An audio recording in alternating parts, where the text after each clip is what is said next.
حضور اکرم صلی اللہ علیہ وسلم نے مسلمان کی ایک وقتی ضرورت کے غیروں کے طریقے پر پورا ہونے کا اثر اور اس کی اہمیت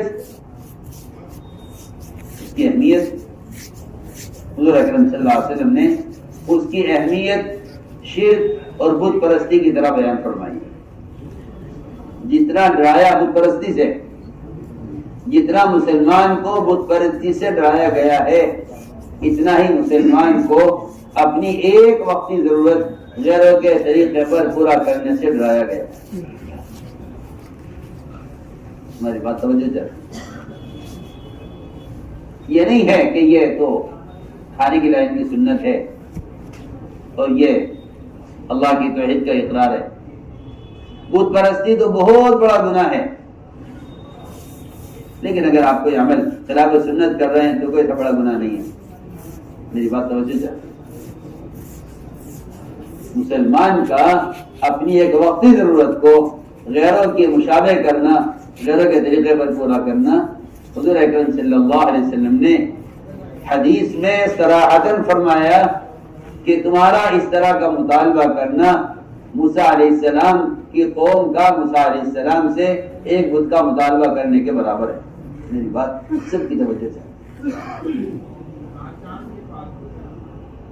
کیونکہ بات نظر آتی ہے دیندار طبقوں میں، اور میں تو آپ کو برا نہ لگے، میں تو صاف عرض کرتا ہوں کہ علماء اور علم رکھنے والوں میں بھی یہ بات نظر آتی ہے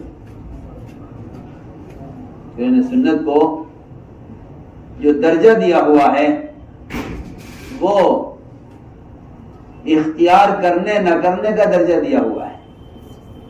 میں پھر عرض کر دیتا ہوں کہ جو درجہ نوافل کا ہے وہ درجہ سنن عادات کا نہیں ہے. یہ بہت اہم بات کہہ گیا. سنن عبادات کا وہ درجہ نہیں ہے جو درجہ سنن عادات کا ہے. جو درجہ سنن عادات کا وہ درجہ سنن عبادات کا نہیں ہے.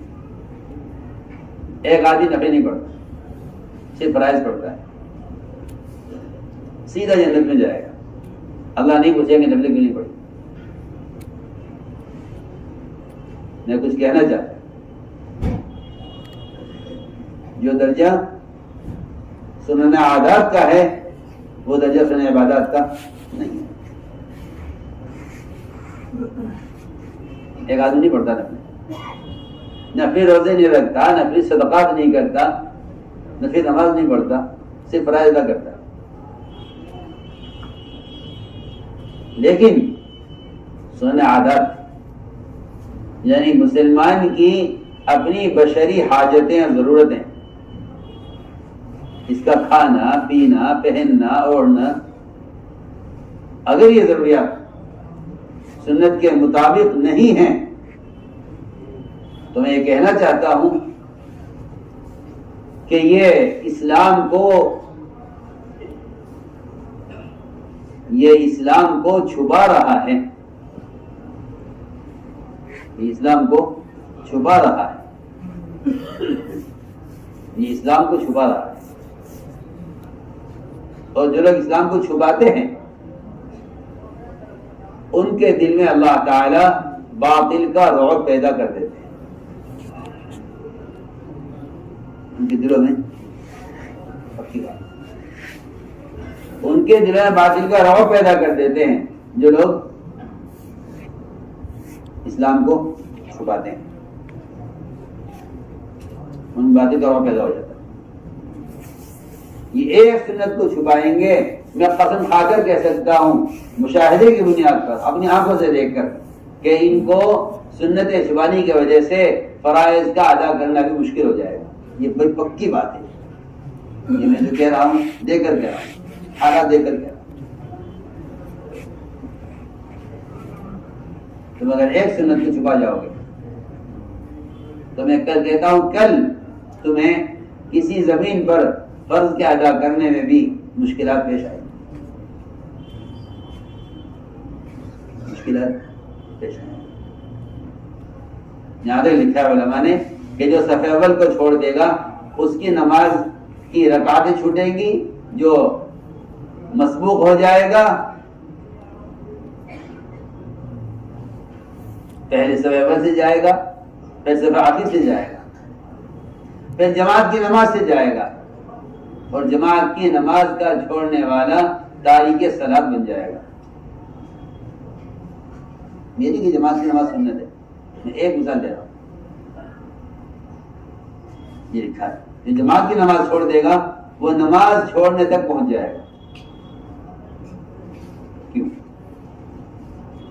اس لیے کہ مجھے نہیں ملتا کہ کسی سنت عبادت یا ضرورت کی لائن کی کسی سنت کے چھوڑنے پر گمراہی کی وعید ہو سوائے نماز کے. آپ پڑھتے ہیں وہ حدیث کہ اگر تم نے جماعت کی نماز چھوڑ دی تو تم ایسی سنت چھوڑنے والے ہوں گے جو تمہیں جس کا چھوڑنا تمہیں گمراہ کر دے. حدیث ہے وَلَوْ تَرَكْتُمْ سُنَّتَ نَبِيِّكُمْ لَضَلَلْتُمْ، یہ ہے روایت. اور آپ کہتے ہیں نماز پڑھنا فرض ہے، جماعت سے پڑھنا تو فرض نہیں ہے.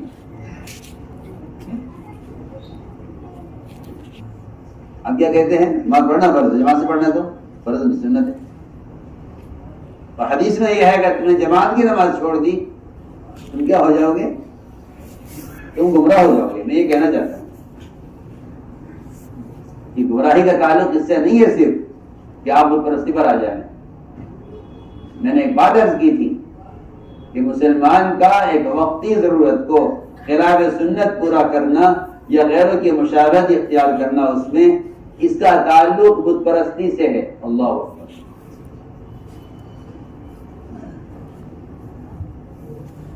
تعلق جی ایسے تھوڑی ہے کہ عقیدہ الگ شعبہ ہے اور ضروریات سنت الگ شعبہ ہے. ایسا نہیں. میں مثال عرض کرتا ہوں. صحابہ نے دیکھا کفار جب جنگ سے فارغ ہوتے ہیں تو یہ اپنے ہتھیار ایک درخت پر لٹکا دیا کرتے تھے. درخت کا نام تھا ذات و انواط. اس درخت پر کفار اپنے ہتھیار لٹکا دیا کرتے تھے. صحابہ کو اچھا لگا یہ. صحابہ کو یہ اچھا لگا کیا بھی ایسا کرنا. آپ دیکھیے آپ شمار نہیں کر سکتے اس زمانے میں کتنی ضروریات کتنے کام ایسے ہیں جن کو مسلمان غیروں سے لے رہا ہے، اس پر عمل کر رہا ہے.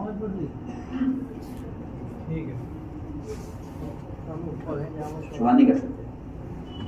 وہاں ایک بات، صرف ایک بات کہ اس میں سہولت ہے، ہتھیاروں کی حفاظت ہے. اگر آپ اجازت دیں ہمیں تو کیا ہم ایسا کر لیا کریں؟ اس نے عمل نہیں کیا بلکہ سوال کیا، پوچھا. آپ نے فرمایا جواب میں کہ تمہارا مجھ سے اس بات کا مطالبہ کرنا، میری بات لفظ غور سے سنو، تمہارا مجھ سے اس بات کا مطالبہ کرنا کہ ہم بھی کفار کی طرح ہتھیار دست میں لٹکا دیا کریں، یہ مطالبہ تمہارا بالکل ایسا ہے جیسا بنی اسرائیل نے موسیٰ علیہ السلام سے مطالبہ کیا تھا کہ ہمارے لیے ایک بت ہونا چاہیے بت پرستی کے لیے تاکہ ہم اس کی پوجا کریں. آپ سوچیں وہ سوال کر رہے درخت ہتھیار پر لٹکانے کے بارے میں، آپ جواب دے رہے کہ تمہارا یہ مطالبہ بالکل ایسا مطالبہ ہے جیسا مطالبہ کیا تھا بنی اسرائیل نے موسیٰ علیہ السلام سے. بحر قلزم سے پار ہو کر نکلے تو دیکھا کہ کچھ لوگ ایک بت کی عبادت کر رہے تھے. تو موسیٰ علیہ السلام سے کہا اجعل لنا الہا کما لہم آلہہ، ہمارے لیے بھی ایسا بت ہونا چاہیے عبادت کرنے کے لیے جیسا یہ کفار بت کی عبادت کر رہے ہیں. حالانکہ نعوذ باللہ ثم نعوذ باللہ صحابہ کا ایسا کوئی مطالبہ نہیں تھا. انہوں نے تو یہ کہا تھا کہ کیا ہم بھی اس طرح کر لیں اس طرح یہ کرتے ہیں.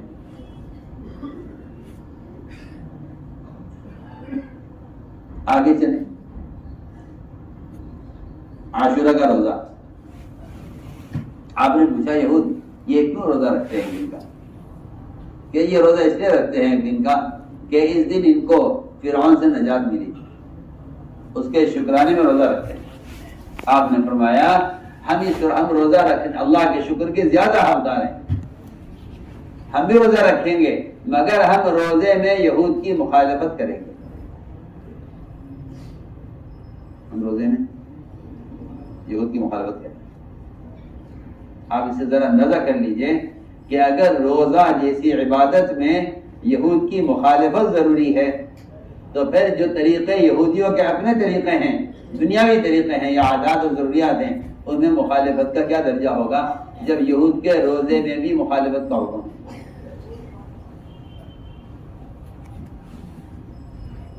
یہود کے روزے میں بھی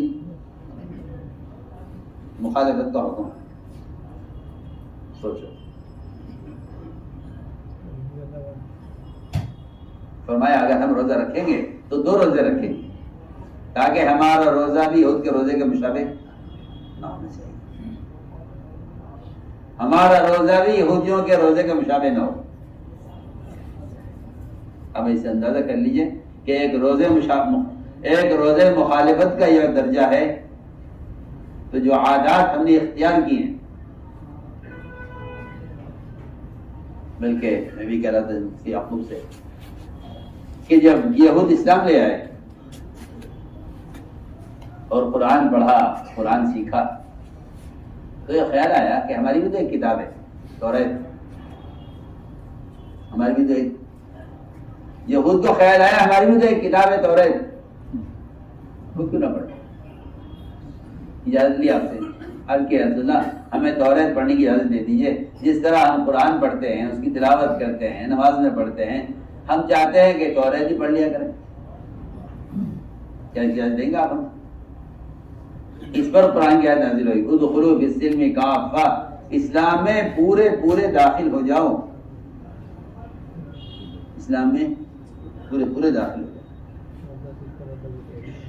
تو مجھے آج یہ کرنا تھا کہ جب تک مسلمان سنت عادات کو درجہ نہیں دے گا جو درجہ عبادات کو رقائد کو دیتا ہے، جب تک مسلمان سنت کو درجہ نہیں دے گا جو درجہ عقائد اور عبادات کو دیتا ہے، میں تو صاف بات کرتا ہوں کہ جو قوم معاشرے اور مجتمع نہیں ہوتی وہ قوم مردہ ہوتی، سارے قوانین کے آرے اس قوم پر چلتے ہیں جو قوم معاشرے پر مجتمع نہیں، سارے قوانین کے آرے کن پہ چلتے ہیں؟ تو قوم معاشرے پر مجتمع نہیں، وہ قوم مردہ کہتا ہے، وہ قوم مردہ کہلاتی ہے جو قوم معاشرے پر مجتمع نہیں۔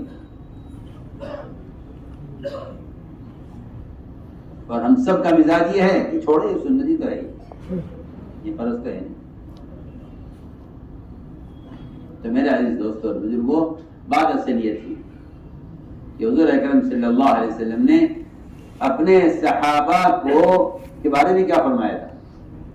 فرمایا تھا اگر سیاہ بیل کے پہلو میں چند بال سفید دور سے چمکتے ہیں اور سفید بیل کے پہلو میں چند سیاہ بال چمکتے ہیں تو میرے صحابہ کی مثال ایسی ہے، میرے صحابہ کی مثال ایسی ہے۔ یہ صحابہ کی مثال نہیں بیان کی گئی تھی بلکہ قیامت تک آنے والی امت مسلمہ کے لیے مثال بیان کی گئی کہ تمہیں ایسا ہو کر رہنا ہوگا، تمہیں ایسا ہو کر رہنا ہوگا۔ میں تو صاف سے بحث کرتا ہوں، اس زمانے کے مسلمان جاہل ہیں جو کہتے ہیں کپڑا پہنا جاتا ہے بدن چھپانے کے لیے، میں کہتا ہوں جہالت ہے، بدن چھپانا فرض نہیں ہے، حلیہ سنت کا حلیہ اصل ہے، بدن کا چھپانا فرض نہیں ہے، بدن کے چھپانے سے آدمی مسلمان نہیں ہو جاتا، بدن کے چھپانے سے مسلمان نہیں ہو جاتا۔ بدن کا چھپانا اسلام کا مسلمان کا امتیاز نہیں ہے، میری بات یاد رکھنا سر، بدن کا چھپانا یہ مسلمان کا امتیاز نہیں ہے، تمام مذاہب کے اندر بدن کا چھپانا ہے۔ سنتے ہیں کہ بعض جانور قسم کے لوگ ہیں جنگلوں میں رہتے ہیں، کسی مذہب میں بھی آپ دیکھیں گے کہ نہیں ملے گا کہ بدن کو چھپانا نہیں ہے. ہر مذہب بدن کو چھپانا ہے. ہر مذہب میں جب بدن کا چھپانا ہے تو بدن کا چھپانا یہ مسلمان کا امتیاز نہیں ہے، مسلمان کی خصوصیت نہیں ہے. مسلمان کا حلیہ جو ہے اتباع سنت میں، یہ مسلمان کا امتیاز ہے،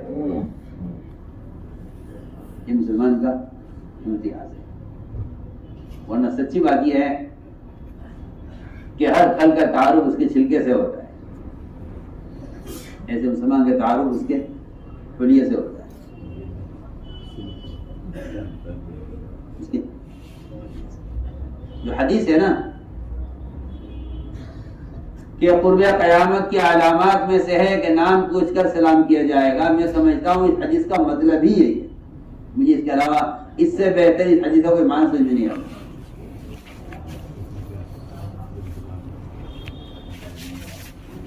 یہ کہنا کہ رشتہ داروں کو سلام کرے گا، دوستوں کو سلام کرے گا، میں سمجھتا ہوں کہ اس سے زیادہ بلیغ معنی یہ بنتے ہیں اور اس سے زیادہ اہم معنی یہ بنتے ہیں کہ مسلمان سنتوں کو چھوڑ کر اپنا حلیہ ایسا بنا لے گا کہ یہ سلام کا مستحق نہیں رہے گا. پہلے معلوم کرنا پڑے گا آپ کون ہیں، پھر سلام کرنا پڑے گا. اس حدیث کا مطلب میں یہ سمجھتا ہوں، کیونکہ فساق پر قیامت قائم کی جائے گی. فساق پر قیامت قائم کی جائے گی. اور فاسق ہے وہ شخص جو اپنی ظاہری سنتوں کو چھپاتا ہے، وہ فاسق ہے. یہ تو پکی بات ہے، شریعت کا فیصلہ ہے.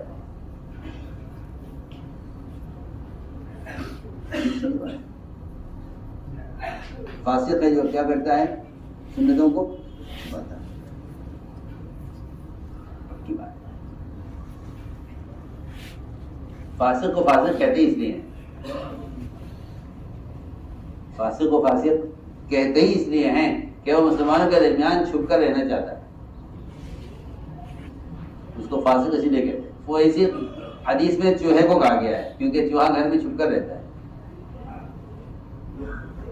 حدیث میں چوہے کا نام کیا ہے؟ جی ہاں، فاسق، فاسق کی تفسیر ہے. چھوٹا فاسق کہا ہے کس کو؟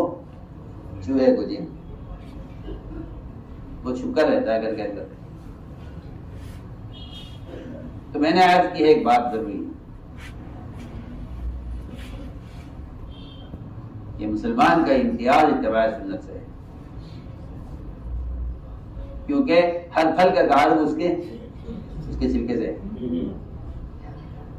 ہر پھل کا تعارف جب چھلکا پھٹ جاتا ہے، چھلکے کے پھٹتے ہی یہاں سے پھل کا گودا سڑنا شروع ہوتا ہے.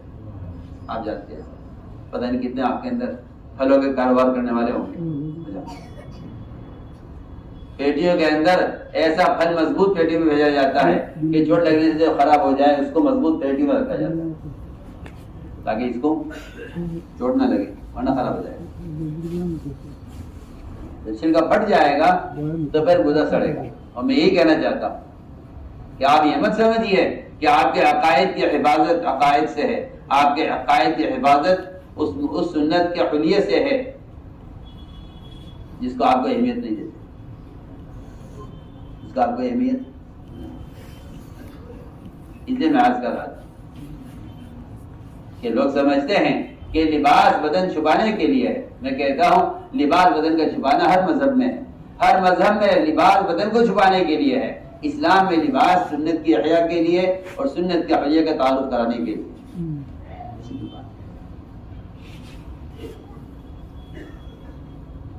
اور یہ بیماری مسلمانوں میں عام ہو گئی. یہ تو لباس اسی کا ہوتا ہے. آپ مجھے بتائیے، اگر کوئی عام آدمی پولیس کا لباس پہن کر کھڑا ہو جائے ٹریفک کے چوراہے پر تو اس کے اشارے پر ہر ایک رک جائے گا. اور اگر کوئی پولیس کا بڑے سے بڑا آدمی عام لباس پہن کر کھڑا ہو جائے سڑک کے چوراہے پر تو کچھ لوگ پاگل کہیں گے، اس کا اشارہ سنے گا. میں کہتا ہوں اس زمانے کے مسلمانوں کا حشر یہی ہے، ان کے اشارے پر کوئی رکنے والا نہیں. پولیس کا بڑے سے بڑا آفیسر ہو بڑے سے بڑا آفیسر اور ٹریفک پولیس کا اگر سادے لباس میں کھڑا ہوا ہے لوگ پاگل کہیں گے، تو آگے پوچھے گا آپ کے پاس پولیس کا آدمی ہونے کا آپ کے پاس کیا ثبوت ہے؟ اور میں کہتا ہوں کوئی آپ کے جیسا عام آدمی جا کر کھڑا ہو جائے مگر وردی پولیس کی پہن لے، کوئی پوچھے گا آپ کے پاس کیا ثبوت ہے، کیا پولیس کے آدمی ہے؟ پوچھے گا کوئی؟ اتنی ہمت ہے؟ ارے اس کی وردی بتا رہی ہے کہ پولیس کا آدمی۔ سوچو تو صحیح، جب دنیا کے ایک معمولی شعبے میں اپنے لباس کی وجہ سے آدمی کا رعب ہوتا ہے، تو پھر اسلام کے تمام شعبوں میں مسلمان کے حلیے سے کتنا رعب ہونا چاہیے۔ مسلمان کو اہمیت نہیں، اس لیے سمجھتے تھے ارتداد کے 3 درجے ہیں، ارتداد کے 3 درجے ارتداد کے ہیں۔ سب سے پہلے معاشرہ مرتد ہوتا ہے، سب سے پہلے معاشرہ مرتد، سب سے معاشرہ مرتد ہوتا ہے سب سے پہلے۔ معاشرے کا ارتداد یہ ہے کہ مسلمان کی ضروریات میں سے سنتیں نکل جائیں۔ آج کل لوگ بیچارے بڑے بڑے دفاعی کام کرتے ہیں، مسجد بنوا دی، کنواں کھدوا دیا، تو یتیم خانہ تعمیر کرا دیا، خانقاہیں بنوا دی۔ میں کچھ کہنا چاہتا ہوں، اتنا وہاں خرچ کر دیا، اتنے لاکھوں وہاں لگا دیا، اتنا کروڑ وہاں خرچ کر دیا مسلمانوں کی دفاعی کاموں میں۔ کتاب ہے مشکات شریف کی شرح مظاہر حق، مشکات شریف کی شرح، اس میں لکھا ہے، اس میں یہ لکھا ہوا ہے کہ حضور اکرم صلی اللہ علیہ وسلم کی وفات کے بعد سے لے کر قیامت تک ساری دنیا کے مسلمان اگر ان رفائی کاموں کے اندر اخلاص سے اللہ کی رضا کے لیے مال خرچ کریں، ان خیر کے کاموں میں زوایا بنائیں، خانقاہیں بنائیں، مسجدیں بنائیں، کنویں کھدوائیں، یتیم خانے تعمیر کرائیں، لکھا ہے علماء نے کہ ان تمام چیزوں کے اندر وہ انوارات اور ان تمام چیزوں کے اندر وہ اجر اور ثواب نہیں ہے جو النور اور ثواب حضور صلی اللہ علیہ وسلم کے سنت کے مطابق استنجا کرنے میں۔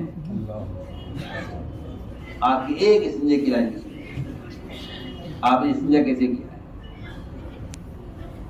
آپ نے استنجا کیسے کیا؟ اس کا آپ کے طریقے استنجے کا جو نور ہے اور آپ کے طریقے استنجے کے عمل کا جو اجر ہے، یہ سارے قیامت تک آنے والے مسلمان ساری دنیا میں مسجدیں بنا لیں، خیر کے کام سارے کر لیں، لکھا ہے اسی طرح لکھا ہے، زوایا بنائیں، خانقاہیں بنائیں، مدارس بنائیں، ان سب کے وہ انوارات نہیں۔ کیوں؟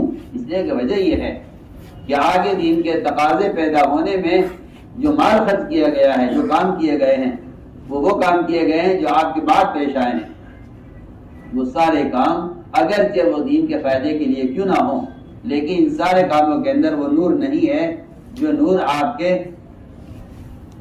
کی سنت کے مطابق، طریقے کے مطابق استنجا کرنے میں۔ آپ اس طرح وقت لیجیے، میں تو نہیں کہہ رہا کہ آپ کی نماز میں اور آپ کے کھانا کھانے کے طریقے میں اور آپ کے لباس میں، میں کہہ رہا ہوں استنجے میں، یہ لکھا ہے۔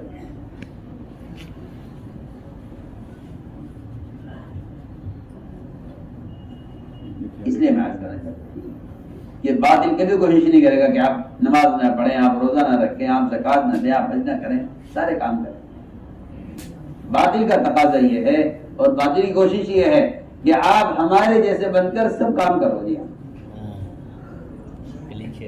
تاکہ معلوم ہو کہ ہم ہیں، یہ نہ معلوم ہو کہ مسلمان ہیں۔ تو میں نے عرض کیا، پہلے معاشرہ مرتد ہوتا ہے، اور معاشرے کا ارتداد یہ ہے کہ مسلمان سنن عادات کو ہلکا سمجھ کر چھوڑ دے، یہ معاشرے کا ارتداد ہے، یہ معاشرے کا ارتداد ہے۔ اس لیے فرمایا ایک سنت کے احیاء پر 100 شہیدوں کا اجر ہے، وہ احیاء پر ہے، اتباع پر نہیں ہے، میں احیاء کہہ رہا ہوں۔ احیاء یہ ہے کہ آپ مخالف سے مخالف ماحول میں سنت پر عمل کریں، کیونکہ میں کسی شادی میں ہوں، کسی فنکشن میں ہوں، کسی تقریب میں ہوں، کسی دوست کے یہاں ہوں، کسی یہودی نصرانی کے یہاں ہوں، کسی مشرک کافر کے یہاں آیا ہوا ہوں، تو میں اتنی دیر کے لیے محمد صلی اللہ علیہ وسلم کو امتی ہونے سے خارج نہیں ہو گیا. لیکن کچھ کہنا چاہیے.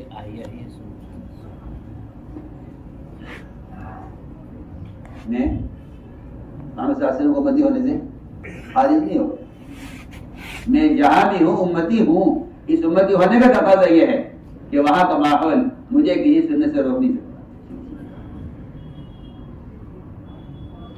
مسلمان فرائض کے ادا کرنے میں اغیار سے اس لیے ڈرتا ہے کہ اپنے ذہن میں سنتوں کو ہلکا سمجھتا ہے. میں اللہ کی قسم کھا کر کہہ رہا ہوں، جتنے چاہے قانون سے لڑو جا کے، جتنے چاہے وکیل کھڑے کرو،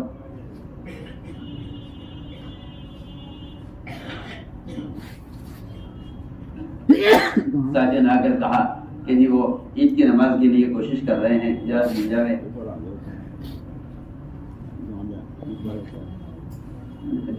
عید کی نماز واجب ہے، 5 وقت نماز فرض ہے. ان سے پوچھو فرائض کتنے ادا کرتے ہیں؟ جن پر نماز فرض ہے ان سے تو نماز کے پڑھنے کا مطالبہ نہیں ہو رہا ہے، اور جو نماز کے مکلف نہیں ہیں ان سے نماز پڑھنے کی اجازت طلب کی جا رہی ہے. بتائیے کیا کہہ رہا؟ وہ کہتے نہیں، یہ کہتے ہیں ٹھیک ہے جب نہیں کہہ جائے تو نہیں صحیح، ہم تو مکلف ہے نہیں ہے اس کی، ہم نے تو کوشش کر لی اپنی.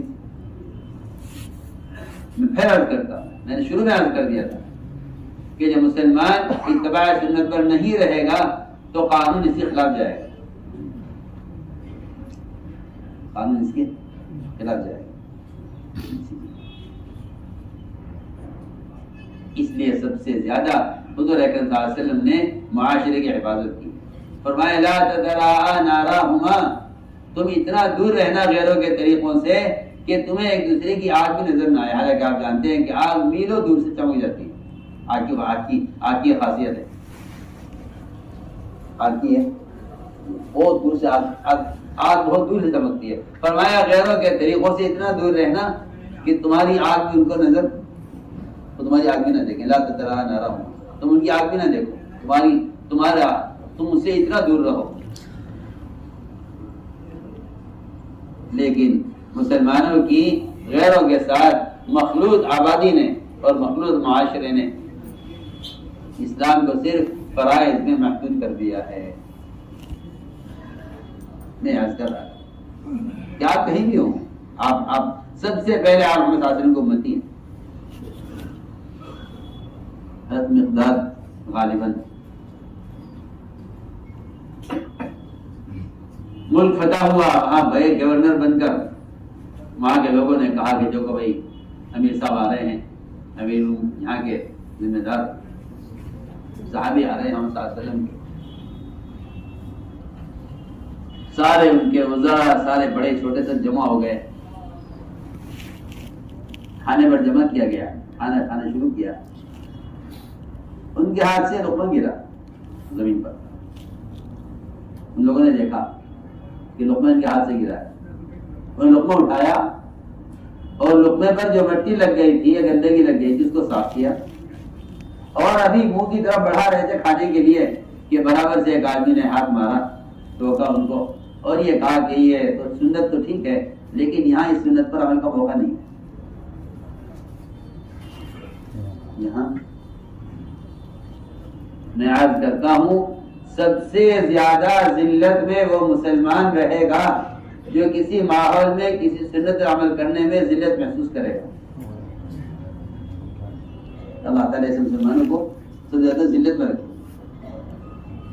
عمر رضی اللہ تعالیٰ عنہ نے بھی یہی کہا تھا کہ اگر تم نے مرعوب کرنے کے لیے